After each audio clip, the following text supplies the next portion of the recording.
Olá, sejam bem-vindos a mais um episódio do nosso podcast Septem Cápulos. Meu nome é Luciano Fernandes, sou nosso diretor jurídico e hoje tem um convidado mais que especial. Estamos aqui com o Leonardo Honorato, ele é advogado empresarial, especialista em direito societário, sócio de capital do GMPR Advogados, especialista nessa área, tem um LLM em Direito Empresarial pela FGV e hoje uma das referências não só no Centro-Oeste, mas no Brasil no que diz respeito a essa área. Léo, prazer recebê-lo, obrigado por ter aceitado o nosso convite, para nós é uma honra ter um convidado aqui de peso como você e fico muito feliz por você ter aceitado. Que isso, Leandro, eu que agradeço. Nós já tivemos junto algumas vezes, sempre todas muito prazerosas. Em seu nome também eu parabenizo todo o pessoal da Septem. Eu nunca me esqueço, eu fiz uma mentoria com vocês já tem até algum tempo e até hoje eu recebo novas pessoas falando da mentoria, então isso não mostra o tanto que vocês estão chegando cada vez mais a mais pessoas, então para mim é sempre um prazer, vou estar sempre com vocês, que vocês me chamarem. Você tocou nesse ponto da mentoria e é um ponto interessante porque já tem um tempo que nós estivemos juntos, né? E até hoje o pessoal realmente dá feedback, fala que fica muito inspirado com a fala que você trouxe, né? A gente trouxe questões ali muito importantes que inclusive a gente vai trabalhar aqui hoje, que é o que eu já gostaria inclusive de pedir para você se apresentar um pouco da sua história, falar um pouco de onde é que você veio, onde é que você chegou, como é, para o pessoal entender, né, o pessoal de casa, como é que a gente consegue tornar um advogado referência hoje, né? Hoje você é uma das referências não só no Centro-Oeste, mas no Brasil no que diz respeito a direito empresarial, societário.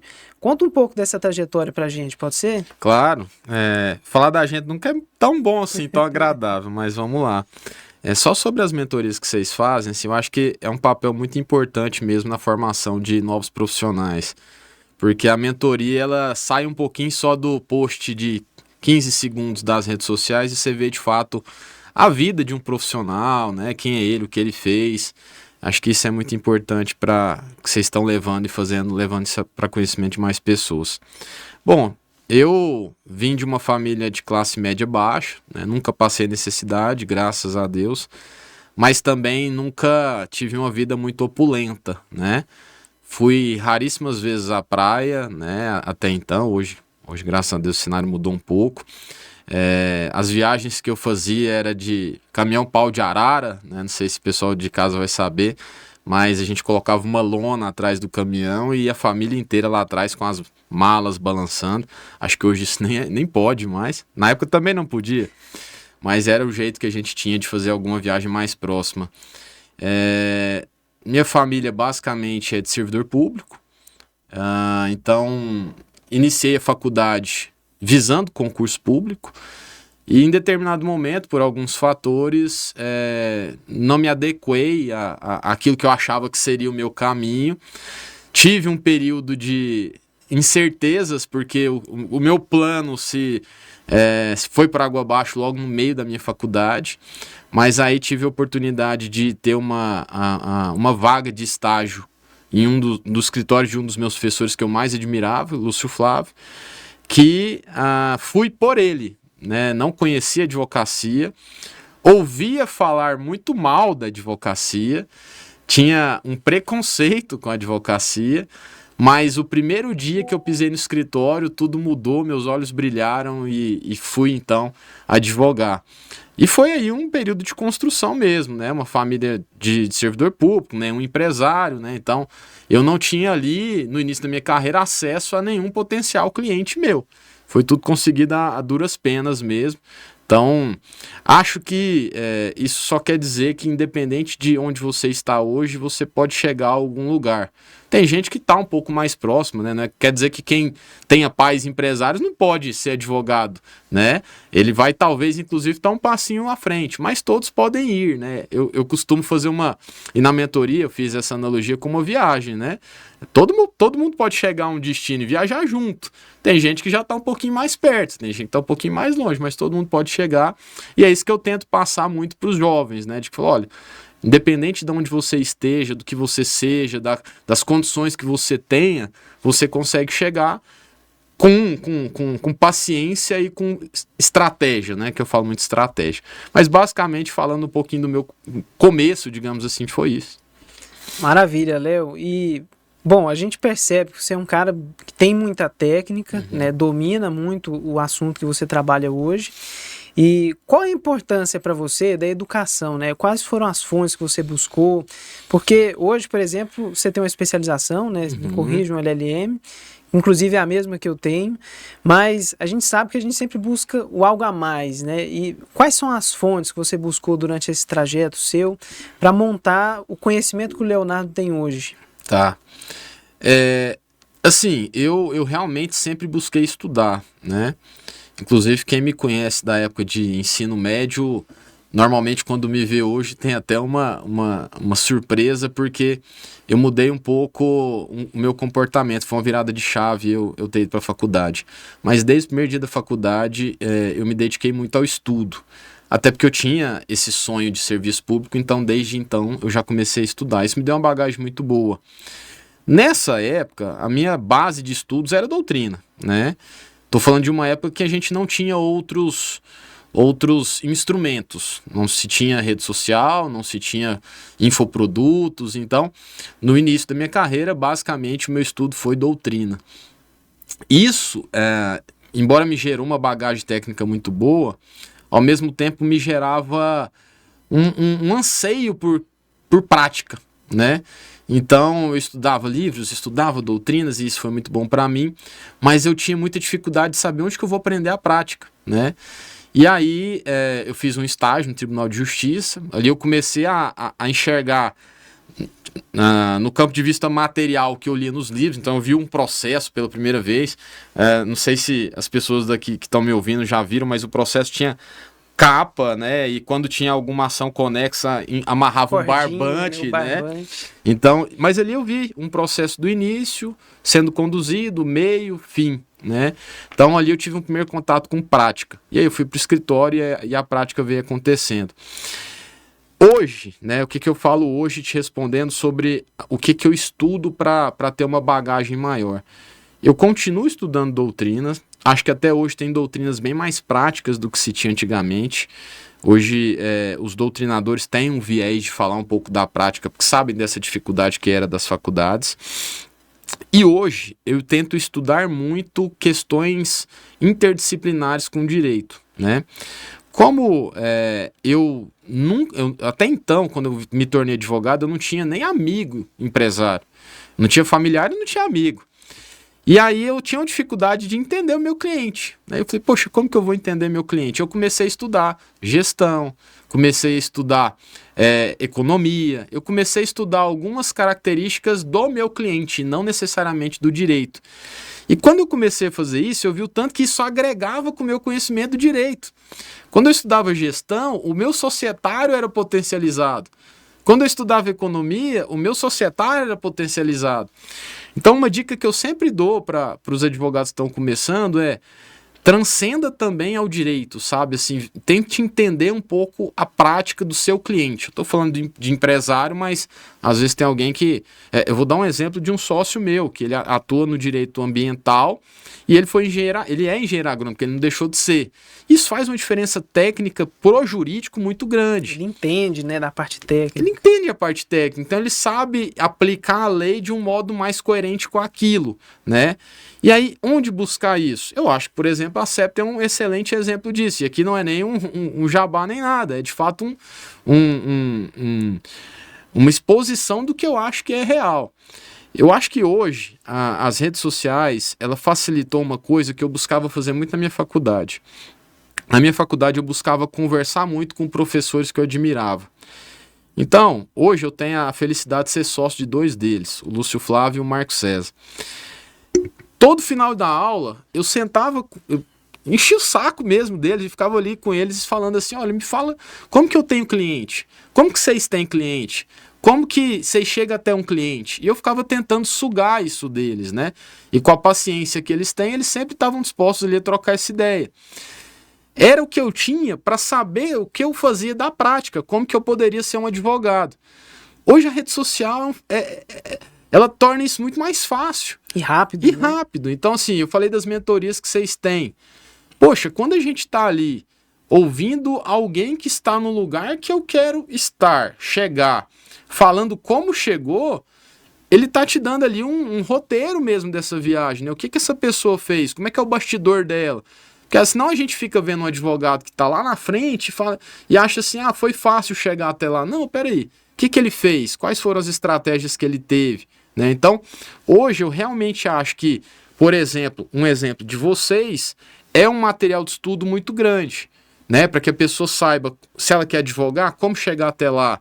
Ela quer advogar no direito societário? Vamos fazer um curso de direito societário com bons profissionais. E aí é o cuidado que eu sempre falo. A rede social é excelente? É, mas tenham cuidado. Tenham cuidado com as suas referências. Tem muito advogado de rede social que não tem experiência nenhuma, né? É mais um marqueteiro do que advogado. Mais um marqueteiro. E aí vai te vender um curso de uma experiência que ele próprio não tem. Né? Então, tomem muito cuidado quando a gente vai fazer um curso online, um curso presencial, o que quer que seja, de entender quem é aquele profissional, entender o que ele já fez, se ele de fato é testado. Porque tem muito advogado de Instagram, de rede social, que te vende curso sem o conteúdo. Né? Que você não tem a qualidade para entender se aquele conteúdo tem experiência prática ou não. Daí é para você procurar boas instituições que vai te apresentar isso. Então, te falando um pouco do que eu hoje faço de estudo, é isso. E eu faço isso até hoje. E você falou uma coisa muito interessante, né, que é transcender do direito. E essa é uma preocupação muito grande que nós temos lá na Septem, que é buscar não só a parte técnica, é lógico que isso é importante, mas hoje a advocacia ela é uma prestação de serviço. E como toda prestação de serviço, a gente tem que agregar valor naquilo que a gente faz e fazer diferente. A gente bate muito na tecla, somos mais de 1 milhão de advogados. O Brasil, não sei se você sabe, é o país que mais tem faculdade de direito no mundo. Então, a gente é um grande formador de pessoas, mas não de profissionais de alta performance. E a gente tem muito essa preocupação de trazer conteúdos de gestão, de empreendedorismo, negócios. Na sua área, por exemplo, negociação é um pilar básico, né? Porque o contencioso existe, mas muitas vezes a gente precisa resolver na negociação.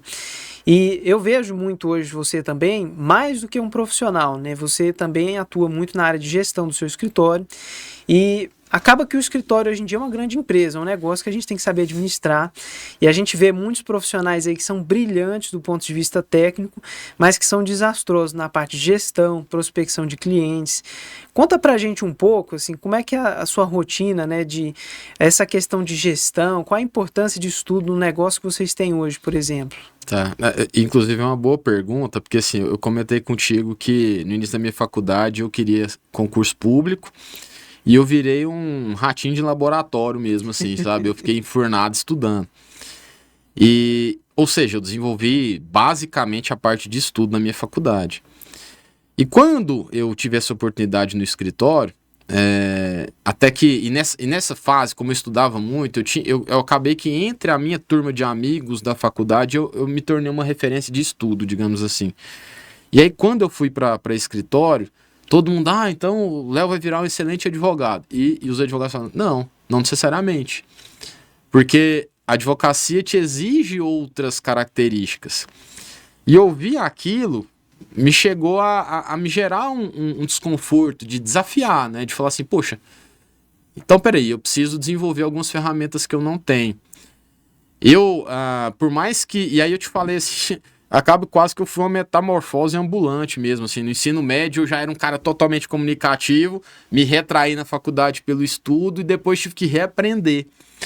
E aí eu entendi que eu precisava desenvolver meu lado comercial, né? Eu também tenho um sócio que me ajudou muito nisso, o Zé Antônio, que já é um cara muito desenvolvido comercialmente. Eu falei, eu preciso ter um equilíbrio, eu preciso sim focar no técnico, mas eu preciso começar a desenvolver mais meu lado comercial. Ali eu comecei a estudar mais empreendedorismo, gestão, enfim. Infelizmente, nessa época eu também não tinha Septem nem nenhuma outra instituição que eu pudesse ter contato com isso. E aí eu fui também estudar. Naquela época começou já, lógico, já tinha um pouquinho mais de rede social, então eu já comecei a seguir perfis que me desenvolvessem mais isso. Procurava fazer curso de oratória, enfim.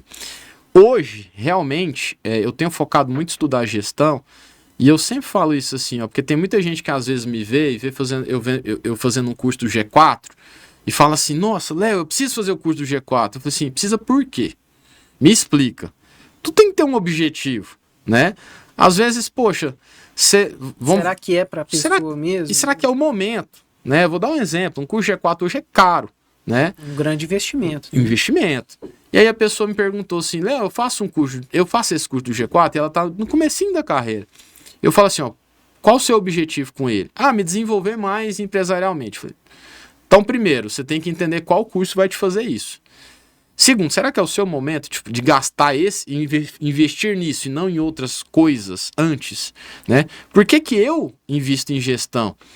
Porque eu comecei a querer entender melhor o meu cliente, e foi quando eu comecei a entrar mais na gestão do escritório, José Antônio, que eu mencionei, e a Bruna, que é nossa gestora lá do escritório. E aí, eu tive um porquê estudar gestão. E, Leonardo, fez diferença você estudar gestão, fazer o G4, eu fiz o Primo Rico. Hoje eu estudo muito gestão, como eu disse, eu continuo investindo em cursos, né? Para mim fez todo sentido, para mim mudou minha mentalidade, e para mim entender gestão mudou minha advocacia. Porque eu entendi que aplicar ferramentas de gestão na sua advocacia é a única coisa que torna a advocacia saudável. Isso eu tenho muito claro hoje. Qualquer profissão de alto rendimento, se você não tiver gestão, não é saudável, né? E na advocacia não é diferente. Sem gestão, você não vai ter saúde, né? Saúde do seu negócio, saúde pessoal, né? Porque a advocacia te consome muito. E a gestão tem interessantes ferramentas e instrumentos para você crescer de modo saudável, né? Então, por isso que eu tenho estudado muito gestão. Hoje, o nosso escritório realmente tem 100 pessoas, a gente estava falando, né? A gente vai fazer um processo seletivo agora e vai chegar a 100 nesse número que falta. É um desafio, né? Se você não estudar gestão, seu escritório chega um momento que trava, e trava mesmo, isso não é discurso. Então, gestão é uma necessidade quando a gente está falando de crescimento, né? Não tem como você crescer sem estudar gestão. Quanto antes você estudar melhor? Sim. Só que entenda um pouco assim, também não. Você está no início da sua carreira, você ainda não tem um escritório, você vai focar só em estudar gestão? Será que é o caminho? Às vezes é melhor ir para a prospecção de clientes e depois pensar na parte de gestão, né? Ter uma gestão mais simples, pensar na prospecção, no crescimento. Perfeito. E depois ajustar a máquina. Eu falo muito isso, né? A bandeira do Brasil é ordem e progresso. A bandeira da gestão é progresso, depois ordem. Tem muita gente que quer botar ordem na casa sem ter progresso. Então, primeiro, realmente, pensa em prospecção de cliente, né? Pensa em desenvolvimento pessoal, técnico. Quando a sua advocacia alavancar a um ponto, aí você imprime gestão. Só que o quanto antes você começar a estudar a gestão, mais cedo você começa a implementar ferramentas também. Porque, como eu disse, você não precisa implementar uma governança corporativa num escritório com 3 pessoas, mas você já pode implementar ferramentas de liderança num escritório de 3 pessoas. Então a gestão é aplicada num escritório de 2 pessoas, num escritório de 100 e numa de 1000. Só que os instrumentos são diferentes, essa é a inteligência que você tem que ter. São negócios distintos e momentos diferentes. Agora, mudando de assunto, Léo, você trabalha na área empresarial. Sim. E tem uma galera aqui de casa que assiste a gente que acha essa área fantástica, que brilha os olhos, mas nunca teve contato. Você falou que não veio de família empresária e escolheu o direito empresarial. Conta pra gente, como é que foi essa escolha, por que direito empresarial e como é que é a sua atuação hoje, né? O que você atua na prática dentro do direito empresarial? Tá. Assim, a escolha, ela veio muito nesse momento de mudança de mentalidade que eu tive de serviço público e iniciativa privada. E só um adendo. Em momento algum eu estou desmerecendo o serviço público, né? Eu respeito muito. Eu tenho um amigo juiz que ele imprime ferramentas de gestão no gabinete dele. E assim, se eu tivesse tido essa experiência, talvez eu seria hoje um juiz, né? Porque eu tive uma experiência ruim, né? Na onde eu estive. Mas em momento algum é um demérito ao servidor público. Quando eu falei que brilhou os meus olhos na advocacia, perfil, né? Foi os meus olhos, né? Então, em momento algum eu estou falando A ou B do serviço público. Eu estou falando sobre o que me brilhou os olhos, né? Enfim, só fazer esse adendo que eu acho importante. Mas nesse momento em que eu tive essa mudança de mentalidade, a minha mentalidade realmente foi iniciativa privada. Quando eu foquei em iniciativa privada, eu comecei a estudar áreas do direito, focar em estudar áreas do direito que fossem da iniciativa privada. Estudei trabalhista, estudei tributário, comecei a estudar um pouco mais essas áreas. Quando eu tive contato com o societário especificamente, foi quando eu falei assim, é isso aqui. Né? Por quê? Porque eu estava tão focado em empresa, que no societário você começa o que é uma empresa, né? Como que é estruturada, como é que é sócio, começa a entender um pouco a estrutura empresarial, e era o que eu queria. Né? Então, foi por isso. Né? Não foi, tem advogados que o cliente especializa ele. E eu acho que assim, ó, não existe uma fórmula de sucesso. Né? Você pode ser um advogado mais low profile e tá tudo certo. Você pode ser um advogado que trabalha muito e tá tudo certo. Né? Então, tem cliente que é especializado pelo cliente. Tem advogado que é especializado pelo cliente.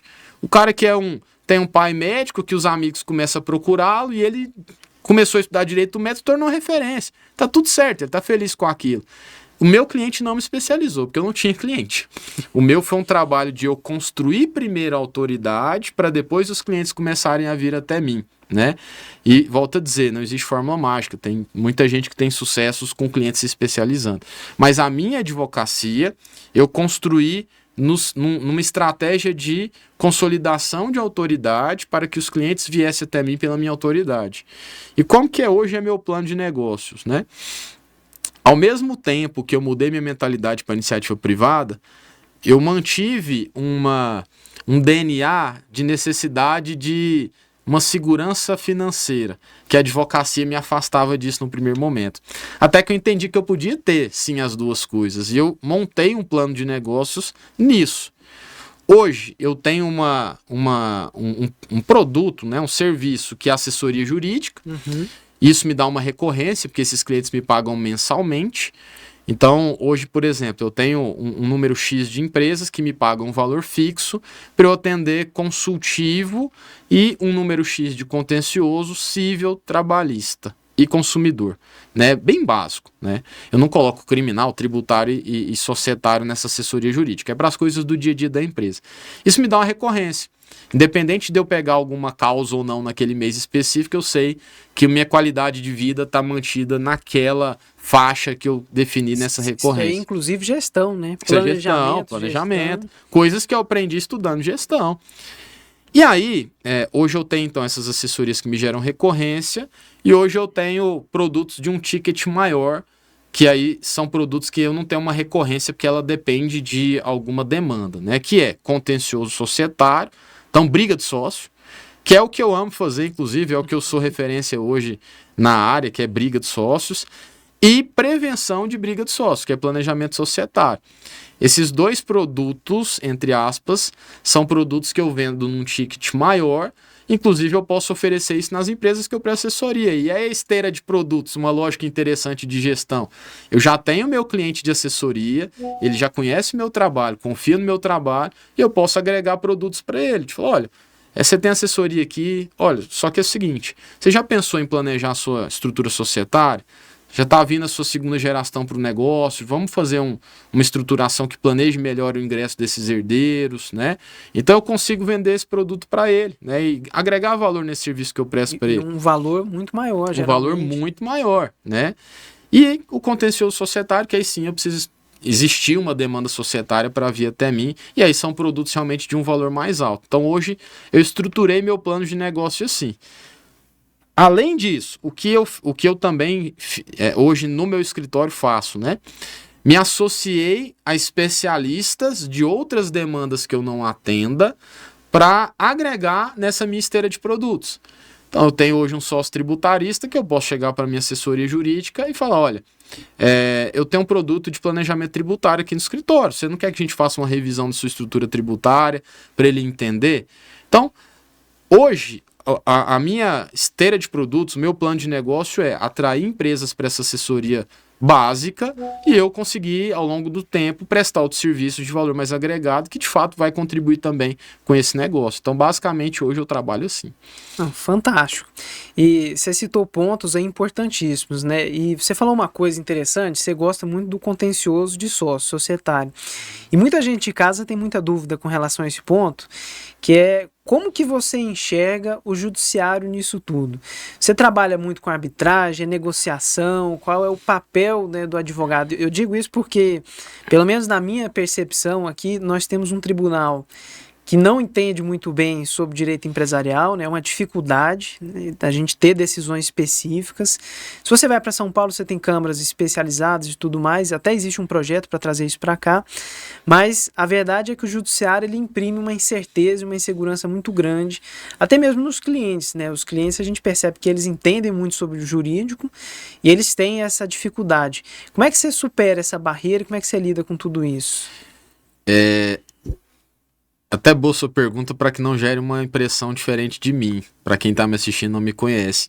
Eu amo conflito societário, é o que eu gosto de fazer intelectualmente falando, mas eu amo ainda mais evitar conflito societário, porque além de tudo, eu me vejo como alguém que contribui com vidas e projetos e legados de pessoas.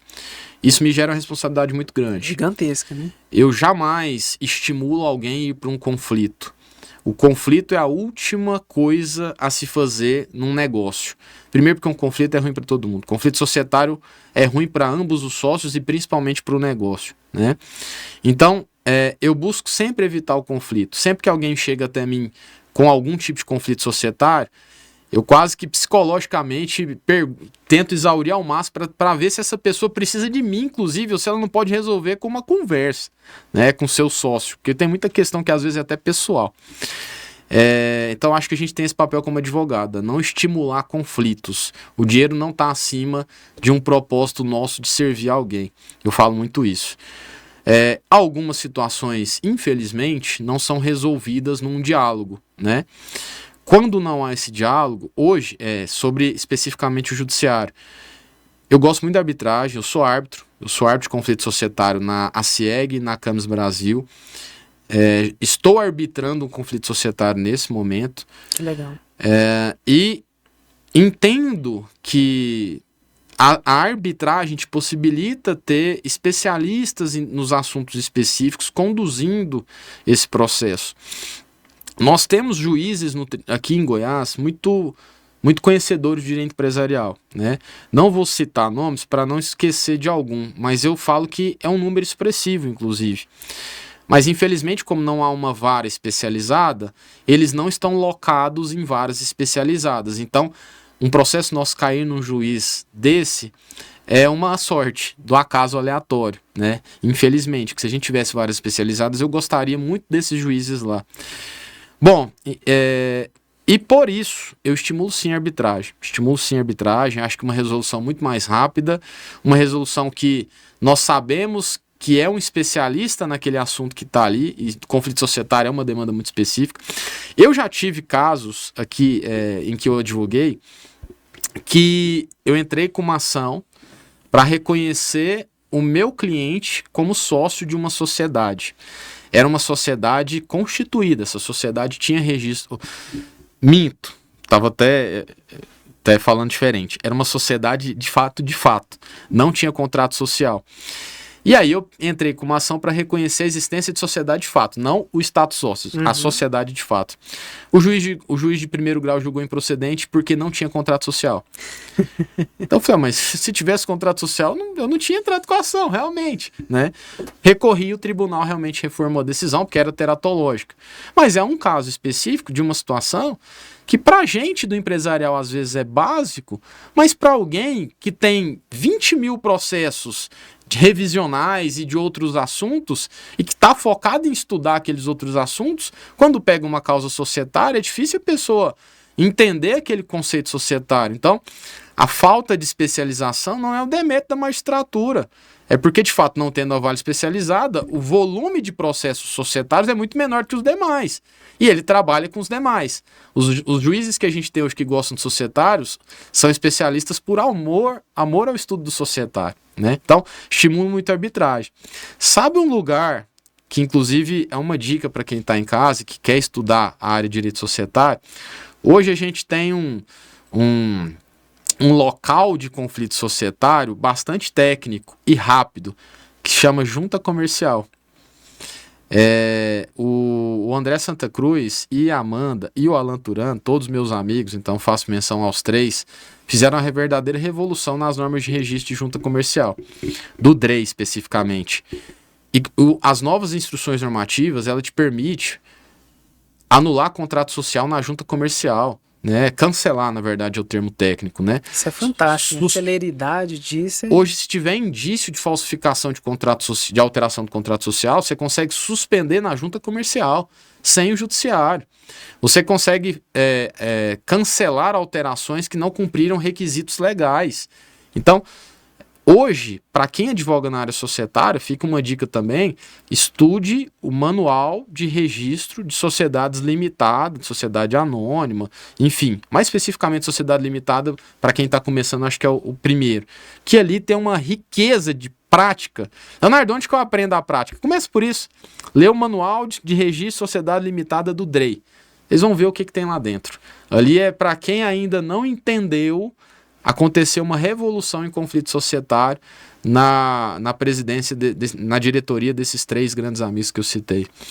Ó, pessoal, já anotem essas dicas, porque são dicas de ouro, viu? Eu mesmo, particularmente, não sabia dessa questão da junta, e eu acredito que a maioria esmagadora dos profissionais também não conhece, então já fiquem com essa dica, que essa aqui é uma dica especial. Léo, você falou muito sobre prospecção, que você saiu do zero, buscou seus clientes. E quando a gente fala em prospecção, querendo ou não, a gente fala em networking, conexão com pessoas, né? A Septem, por exemplo, é um ambiente que a gente promove esse tipo de conexão. Mas onde que você passeou, né? Que dica que você daria para o pessoal, para quem não tem contato com nada, quer iniciar na área empresarial, quer começar ali com os primeiros clientes e trazer essa prospecção? Eu acho assim, a gente, quando tá começando, a gente anseia muito por uma bala de prata, né? Qual que é a bala de prata para conseguir cliente? Eu busquei muito essa bala de prata, até hoje eu não achei. Se alguém encontrou, me fala. Leonardo Honorato _ me manda um direct no Instagram que eu preciso dela. Mas para mim, a principal ferramenta de prospecção é mentalidade. Quando eu coloquei na minha cabeça que eu sou 24 horas advogado, eu comecei a ter cliente, né? O que eu quero dizer com isso? Prospecção de cliente é uma teia que você precisa de vários fatores para essa engrenagem rodar. O meu maior cliente hoje, que continua sendo até hoje, veio de uma somatória de fatores específicos. Eu fui professor de um estagiário da época, do departamento jurídico interno desse grupo. Esse estagiário me pediu um auxílio na monografia dele. Eu não era professor de monografia, mas como era na área empresarial, eu me dispus, né, voluntariamente, sem saber o que ele era, o que seria, me dispus e ajudei ele nessa monografia. Quando a diretora jurídica desse grupo estava querendo terceirizar o contencioso, ela conversou isso com o time dela. Esse aluno falou: olha, tem um professor que me ajudou nisso, ele me ajudou na monografia de shopping, sabe muito de empresarial, sabe muito de shopping, e ele vai dar uma palestra semana que vem no Congresso de Direito Empresarial. Ela antes de ir, ela pesquisou meu nome na internet, achou que eu tinha feito um trabalho de revisão de contrato de shopping center na Comissão de Direito Empresarial da OAB, leu, decidiu ir até a minha palestra, e aí depois me procurou. Então, sala de aula, artigo, participação na OAB, palestra em congresso. Precisei de 4 instrumentos para consolidar, para chamar a atenção. Então, prospecção é uma mentalidade. Eu estou com a mentalidade que eu sou advogado 24 horas, e aí eu dou aula, faço palestra, faço uma série de ferramentas para que eu possa começar a ter cliente. E aí, eu realmente acho, e eu acho isso importante ser dito, que a rede social é uma excelente ferramenta de prospecção. Mas ela é uma ferramenta. Ela não é o que te gera. Ela é quase que um portfólio hoje em dia, né? Você tem que estar lá presente e se apresentando. E ela leva para as pessoas o que você faz. É simplesmente isso. Não adianta nada eu ter uma rede social, assim, não é que não adianta nada, mas é muito mais eu utilizar minha rede social como uma ferramenta de mostrar que eu sou professor, de mostrar que eu dou palestra, de mostrar que eu estou num podcast com uma turma interessante, de mostrar que eu participo da OAB. Então, Se eu não tivesse todas essas outras coisas por trás da rede social, eu não teria o alcance que eu tenho fazendo tudo isso.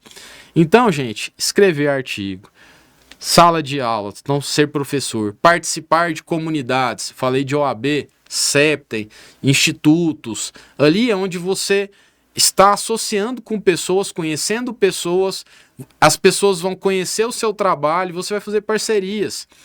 Eu sinceramente não tenho isso planilhado para saber qual que é o percentual, mas eu tenho certeza que a minha maior ferramenta de captação hoje é a indicação de colega advogado. Parcerias. E a gente acha que advogado às vezes é concorrente. Pelo contrário, né? É isso que a gente estimula. Hoje a gente tem mais de 5 mil profissionais do direito lá na CEPTEM e é o que a gente bate muito. Nós não somos concorrentes. O que o Léo faz não é o que o Luciano faz e a gente consegue montar uma teia, como você falou, de ajuda, de parceria, né? Ó, Léo, eu tenho esse cliente, vamos fechar juntos? Porque o índice de fechamento, se for com você, melhor você vai cobrar mais, a gente ganha junto. Exato. E você falou, olha as coisas que você falou. Primeiro, às vezes a gente está num momento da carreira um pouquinho abaixo de um outro. Se você faz uma parceria com esse outro, esse cobra 10 vezes mais do que você cobraria, você ganha mais. Dividindo o trabalho, né? Outros pontos. Eu falei que eu sou especialista em contencioso societário. Às vezes na CEPTEM tem alguém de recuperação judicial. Esse cara tem um problema de conflito societário, ele vai fazer parceria comigo. Eu tive um problema de recuperação judicial, vou fazer parceria com ele. Tem um grande amigo, Felipe Denco, deixa um abraço para ele aqui, que a gente faz muita parceria sim. Então, o advogado, ele é um parceiro. E o melhor dos parceiros. Porque o cliente já vem com uma chancela de qualidade. Já tem confiança no trabalho dele. Se alguém te procura, um amigo seu tem um problema, um parente seu tem um problema, você fala assim, olha, eu tenho um advogado especialista nisso, eu vou te levar até ele. Esse cliente já vem com uma predisposição a fechar com você. Uma barreira inicial ali já foi quebrada. Já foi quebrada, porque ele já foi levado por alguém que ele confia, entendeu? Então, o advogado, ele é um excelente parceiro. E é isso que a gente tem que ter na cabeça. 5 mil advogados. Se você se destacar ali, cabe você se destacar, você tem 5 mil potenciais pessoas levando demandas para você, né? E você levando para elas. Se retroalimenta, né? Isso que é o legal. E aí, é o que eu falo de rede social. Quando você está na CEPTEM, conhecendo 5 mil pessoas, vamos supor que você faz uma relação ali mais próxima com 50 e eles começam a te seguir na rede social. Aí, coisas que eu comecei a dizer aqui no começo, falar da gente é chato, né? Mas na rede social não é. É chato quando você pergunta assim, Leonardo, o que você fez para ter sucesso? Porque, poxa, fica parecendo que eu tô querendo aparecer. Mas na rede social, quando você posta num congresso, quando você posta num podcast, você tá divulgando seu trabalho. Você chancela o que você faz. E aí você fala de você indiretamente, porque essa pessoa tá te vendo. Você não precisa estar assim, ô Luciano, tudo bom? Cara, você sabia que eu sou professor? Você sabia que eu dei uma palestra até horário? Sabia que eu fui no podcast? A pessoa tá te acompanhando, né? É engraçado, tem gente que você fica 4 anos sem falar, e aí quando você encontra a pessoa, fala assim, nossa, cara, que legal, você virou professor, você virou isso, a pessoa tá te acompanhando. Se você não tá na internet, ela não sabe nada da sua vida. Às vezes não sabe nem do seu paradeiro. Então a internet é sim uma excelente ferramenta, mas relacionada com uma série de outros fatores, né? Como eu disse, que tudo se interliga, né? E as comunidades realmente são para mim hoje uma ferramenta de negócio fantástica. Hoje eu tenho participado muito também de comunidades de empresários. E eu acho isso interessante falar também. Lá no G4, eu participo de uma comunidade de empresários que já fez o G4. Pô, isso é legal pra caramba. E às vezes a gente fica assim, não, eu sou interesseiro. Não, cara. É super legal você estar com gente nova, conhecendo pessoas novas. Você vai entendendo de outros negócios. Poxa, eu tô ali porque eu quero captar todo mundo? Não, eu tô conhecendo. Se vier algum cliente, excelente. Mas se não vier, tô fazendo novos amigos. Tô entendendo de negócios, tô ouvindo outras pessoas, realidades, dores. Então, é sobre isso, sabe, assim. E às vezes você conhece até soluções que você pode ser meu cliente, negócio. pro seu negócio. Exatamente, ali eu vou conhecer alguém de marketing que vai fazer sentido para minha empresa, vai potencializar. É conhecer pessoas, sabe? Isso é ser 24 horas advogado. Poxa, eu tô jogando futebol ali. Comecei a conhecer uma pessoa ali e tal, a gente tá jogando futebol, viramos mais próximos, o cara começou a me seguir no Instagram. Eu não preciso, depois do futebol, ficar falando quem eu sou, entregar um cartão para ele. Hoje em dia, a internet é o cartão. O cartão que a gente levava nos negócios e entregava, hoje em dia é a internet. Porque hoje em dia ninguém mais se comove de você chegar para ele e falar assim: oi, eu sou o Leonardo, eu tenho um escritório com 100 pessoas, eu tenho tantas especialidades, eu já atuei em tais casos. Não. Agora, se você relacionando, se essa pessoa conhecer suas redes sociais, ali a rede social vai falar por você, entendeu? Então é assim que eu vejo rede social. Fantástico, Léo. Só dicas aqui incríveis. Acho que o pessoal de casa está anotando muita coisa bacana. E para a gente encerrar, né, você falou de marketing, eu acho que tem uma coisa muito interligada que é imagem pessoal. Existe um estigma muito grande, né, da advocacia, que é aquela questão clássica, advogado é terno e gravata. E assim, muita gente fica dividido nisso, né? E para você, qual que é a importância, né? Marketing, querendo ou não, é a imagem pessoal. E existe sim importância da gente estar bem vestido, bem preparado, a imagem pessoal preparada para a gente atender o nosso cliente? Cara, pergunta boa. Até porque eu tô de colete. Mas se a gente estivesse fazendo esse podcast no final do dia, provavelmente eu estaria com a camiseta preta, jeans. Eu sei aonde eu estou e o que eu estou fazendo, né? O que eu acho sobre vestimenta e imagem pessoal? Eu acho assim, se você tem 15 mil reais e começou sua profissão, Leonardo, eu compro um terno de 15 mil reais ou eu faço um curso? Cara, você começou sua profissão, faz um curso. O seu curso vai te gerar muito mais valor a longo prazo do que um terno. Leonardo, eu já estou na minha advocacia há muito tempo, já estudei muito, hoje eu já tenho uma autoridade. Eu compro um terno de 30 mil reais ou eu faço um novo curso de 30 mil reais? Cara, compra um terno de 30 mil reais. Eu acho que é muito assim, aonde você tá, o momento que você tá e o que você quer. Eu não vejo a vestimenta como algo que necessariamente vai ser o diferencial. Eu vejo algo como agrega valor, sim. Eu tive muita resistência a algumas coisas, como trocar de carro. No início da minha carreira, eu usava o Fiestinha do meu pai lá. E eu fui chegando a um determinado ponto da minha advocacia que começou a fazer sentido, sim, eu trocar por um carro melhor. Ah, Leonardo, isso é coisa pequena. Eu acho o seguinte, ninguém é obrigado a, como eu disse, a achar que um terno bom é um diferencial, que um carro bom é um diferencial. Você pode advogar de camiseta se você quiser no seu escritório. Às vezes né? é o seu segmento, é o seu segmento. Né? Ou às vezes você aceita que um cliente eventualmente não vai fechar com você por conta de você não estar com um terno. E tá tudo certo. Mas, Leonardo, você acha que hoje a vestimenta e a aparência é importante? Acho sim. Eu acho que a maior intimidação é o conhecimento, não é uma gravata. Mas eu sou daqueles, como eu sou empresário, que eu acho que tudo que agrega valor ao meu produto, eu quero. Então, a minha maior intimidação continua sendo meu conhecimento. Mas se uma gravata agrega valor, se um relógio agrega valor, se uma barba bem feita agrega valor, eu vou agregar, por que não? Não é obrigado, né? É o que você quer, né? E eu vou dar, inclusive sobre a sua pergunta, eu vou dar dois só um, vou me limitar um, porque você falou que tá acabando. Pode dar tempo. Então tá. Esses dias eu gosto muito dos ternos do Vasconcelos. Inclusive é um excelente case de experiência de cliente. Depois quem tiver em casa aí procura o Instagram dele e estude um pouco sobre experiência de cliente, que eu acho que isso é determinante hoje para ter sucesso. E o Vasco, ele empresarialmente é tão inteligente que ele colocou uma joaninha como a identificação da roupa dele. É a marca registrada. É a marca registrada dele. Então você compra um terno lá, no botão vem uma abotoadura na lapela de joaninha. E eu gosto muito dele, tenho ternos dele. Esses dias eu estava com um terno dele. Eu acho o seguinte, eu falei que se fosse fora de expediente eu viria de camiseta preta. É porque eu falo que assim, eu sei onde eu estou. Quando eu estou num ambiente de prospecção de cliente, numa audiência, eu acho que o terno é uma armadura para a guerra. Né? Às vezes chega um cliente e você não está de terno, você não vai atender?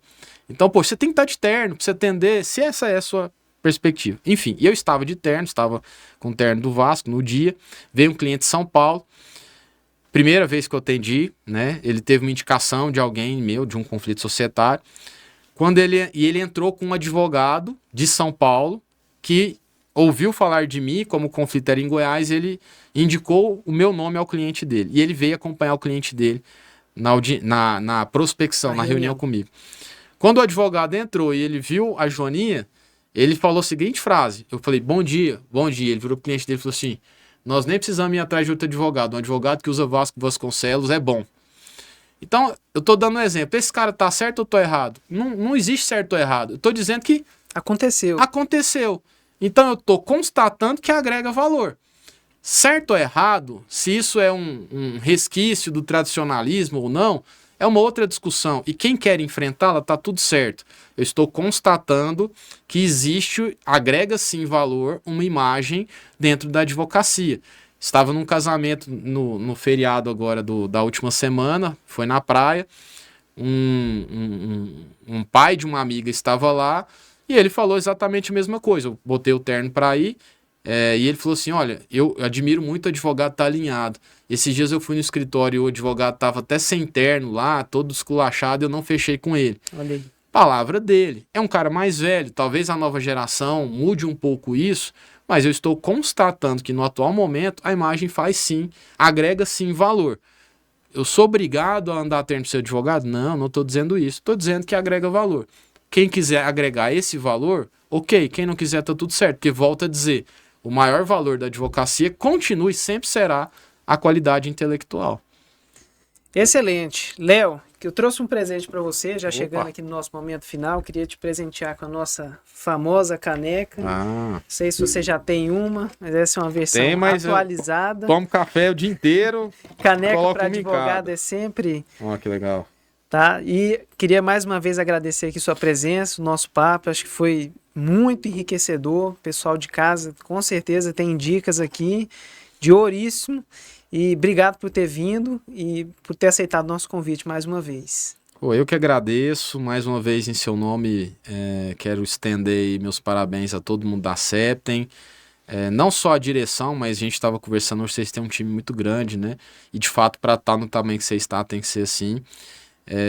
Eu comentei um pouco do meu início da carreira, meus anseios, né? De querer de fato entender como é que eu prospectava, Então, quando eu comecei a ser alguém, e hoje eu ainda acho que eu estou longe de ser quem eu quero ser, eu me considero um advogado de início de carreira, mas quando eu comecei a ter cliente, bons clientes, eu falei, olha, eu vou estar sempre disposto a falar com advogados jovens.